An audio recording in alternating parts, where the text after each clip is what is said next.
Yun oh, parang mapapalaban tayo.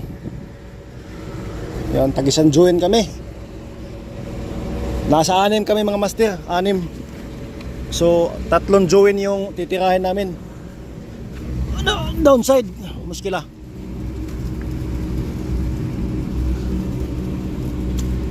Yan ah. So nasa mga 20 kilos to. 20 kg yung electrode nito, mahuubos. Yun. Nilagyan ng plastic sa ilalim para yung tubig hindi makapasok. May tubig kasi mga master. Yan, mag-ready na tayo sa ating gamit.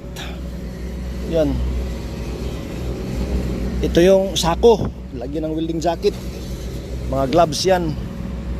Ito yung ating malaki-laki ng kinita nitong welding jacket natin mga master.